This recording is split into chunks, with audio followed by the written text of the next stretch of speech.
ఎన్టీఆర్ జిల్లా జగ్గయ్యపేట నియోజకవర్గంలో అకాల వర్షాలు, భారీ ఈదురుగాలుల కారణంగా పలు ప్రాంతాల్లో విద్యుత్ స్తంభాలు విరిగిపడి విద్యుత్ సరఫరా నిలిచిపోయింది. దీంతో ప్రజలు తీవ్ర ఇబ్బందులు ఎదుర్కొన్నారు.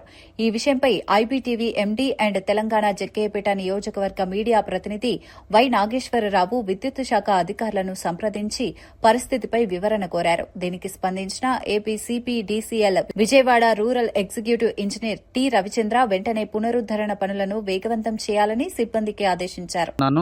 ఈ గత 2 రోజులుగా మనకు జగ్గయ్యపేట కాన్స్టిట్యున్సీ పరిధి కావచ్చు, అదేవిధంగా నందిగామ కాన్స్టిట్యున్సీలో మన మైలవరంలో బాగా విపరీతమైన వేడి గాలులు రావటం, స్క్రిల్ విండ్స్ అవి ఎంత భయంకరంగా విండ్ వచ్చినాయంటే మాకు వందల సంఖ్యలో స్తంభాలు విరిగిపోవటం, రకరకాల డ్యామేజెస్ మాకు చేసింది విద్యుత్ శాఖకి.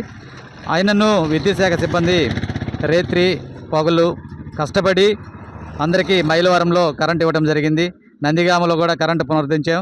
జగ్గయ్యపేటలో కొన్ని పార్ట్లు ఇంకా ఉన్నది, ఎందుకంటే రాత్రి ఎక్కువ జగ్గయ్యపేటకే నష్టం జరిగింది కాబట్టి ఇప్పుడు అది ఆ ప్రాసెస్లో మనము 100 మంది ఎక్స్ట్రా కాంట్రాక్ట్ లేబర్ పెట్టుకొని, అడిషనల్గా మన లైన్మెన్లు 100 మంది ఉన్నా కూడా ఇంకొక 100 మంది ఎక్స్ట్రా లేబర్ని పెట్టుకొని ఎక్కడ పడిపోయిన పోల్లు కానీ మా టవర్ లైన్లు కానీ అన్నీ రెక్టిఫై చేస్తూ ప్రతి ఒక్కరికి కూడా ఈవినింగ్ కల్లా ప్రతి ఒక్క ఇంటికి కరెంటు ఇచ్చేదానికి విద్యుత్ శాఖ శాయశక్తులా ప్రయత్నం చేస్తుంది.